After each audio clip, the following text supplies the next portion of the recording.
সব সালামি লেগেছে, আমারটাও লেগেছে। অর্ডার বলে নিয়েছি। হ অর্ডার তো দেবো না যা। আরে আব্বু নতুন টাকা দিছিল। ঈদের দিন মিশা কথা কয়। এতে আব্বু তো একটা সালামি নেই। কি দাও দাও এই দাও সব দিয়ে দাও দাও দাও হালাই দিছে। চেহারাটা বুঝেন ঠিক আছে ঠিক আছে এখন কম বুঝতে পারবো। এই যে দেখো আয়াসের সালামি, এইখানে হচ্ছে 1000 টাকায় আব্বু দিছে, আমি দিছি 5 টাকা, রিয়া দিছে 10 টাকা, আর আমার ছোট ভাই দিছে 50 টাকার 2টা নোট, আর আমার আম্মু দিছে 100 টাকা। এই আজকের সালামি। তারপরেও আয়াসের জন্য আরো 3200 টাকা সালামি আসছে, যেটা হচ্ছে ফোনে বিকাশে দেওয়া হয়েছে। আমার ভাই যে হচ্ছে আমার আইডি দেখাশোনা করে, আমার সবকিছু করে দেয়, আইডির ব্যাপারে ইউটিউবের সবকিছু করে দেয়। ভাইয়া হচ্ছে 1000 টাকা পাঠাইছে। তারপর হচ্ছে আলবির আপু, যাকে তোমরা চিনো, আমি যার সাথে বান্দরবান গিয়েছিলাম, সেই আপুটা হচ্ছে আয়াসকে 2000 টাকা পাঠাইছে। তারপর আরেকটা খালামণি, সেও হচ্ছে আয়াসকে 200 টাকা পাঠাইছে।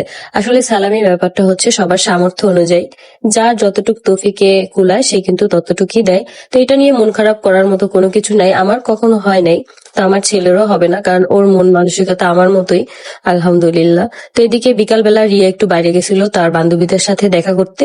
তো আমি আবার বলছিলাম যে আসার সময় আমাদের জন্য যেন চটপটি নিয়ে আসে। তো এই যে চটপটি নিয়ে আসছে, এখন আমি সবার জন্য বাড়তেছিলাম। চটপটিটা এত ঘন হয়েছে, আমার মনে হয় যে রিয়া প্রথম কাস্টমার দেখে এই জন্য রিয়াকে বেশি বেশি করে দিছে। তো এটাই আমি নিতেছিলাম। আর এখানে বোম্বাই মরিচের কুচিও দিছিল, কিন্তু আজকে কেন যেন একদম ঝালি খাইতে পারতেছিলাম না, যার জন্য বোম্বাই মরিচের কুচিটা নিয়ে নেই। আর তোমরা কিন্তু ভিডিওতে দেখতেই পারলা যে আয়াস এই রুম থেকে ওই রুমে দৌড়ায় দৌড়ায় যায়। ও যে এর থেকে আরো কত দৌড় দেয় সেটা যদি দেখাইতে পারতাম, তাহলে তোমরা বুঝতা যে আয়াস বাসার মধ্যে কতটা দুষ্টুমি করে। তো এখানে আমি চটপটি সবকিছু ঢেলে নিচ্ছিলাম, কিন্তু টকটা একটু বেশি হয়ে গেছে, টকটা একটু কম করে ঢাললে মনে হয় বেশি ভালো হইতো। তো আমি হচ্ছে চটপটিটা বানায় নেওয়ার পরই বাসার সবাইকে দিয়ে ফেলি। সর্বপ্রথম দিই আমার আব্বুকে। তো এখানে কিন্তু ডিম অনেকটাই দিছে, এখানে 150 টাকা চটপটি, কিন্তু আমার কাছে মনে হয়েছে যেখানে 150 টাকা হিসাবে চটপটিটা অনেক বেশি দিছে। তো এই যে দেখো আয়াস কিন্তু রুম থেকে আমাদের ব্যাগ নিয়ে চলে আসছে। আসলে আয়াস এরকমই টুকটুক করে এই রুম থেকে সেই রুম হাঁটতেই থাকে বাসায়।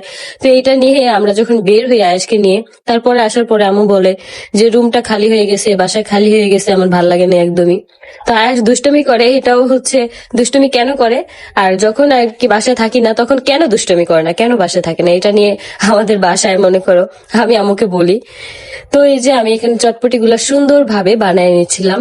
আজকে আমি বাসায় কেন যেন একদম ভাত খাইতেই পারি নাই মাংস তরকারি দিয়ে। অন্য সময় তো আমি মাংস তরকারি দিয়ে ভাত খাইতে পারি, কিন্তু আজকে কি যে আমার হয়েছে আল্লাহ জানে। শুধু আমিই না, আমার বোনও খাইতে পারে নাই। তো আমরা ভাবতেছিলাম যে কি রান্না করব কি রান্না করব। এক পর্যায়ে ফ্রিজ ঘাটাঘাটি করে আমি চিংড়ি মাছ পেয়ে যাই। তারপর হচ্ছে আমাদের জন্য চিংড়ি মাছ রান্না করি, আর আব্বুর জন্য হচ্ছে চিংড়ি মাছ ভর্তা। তো এইদিকে দেখো আমার চটপটিটা রেডি, এখন আমি আমার আব্বুর জন্য নিয়ে যাব।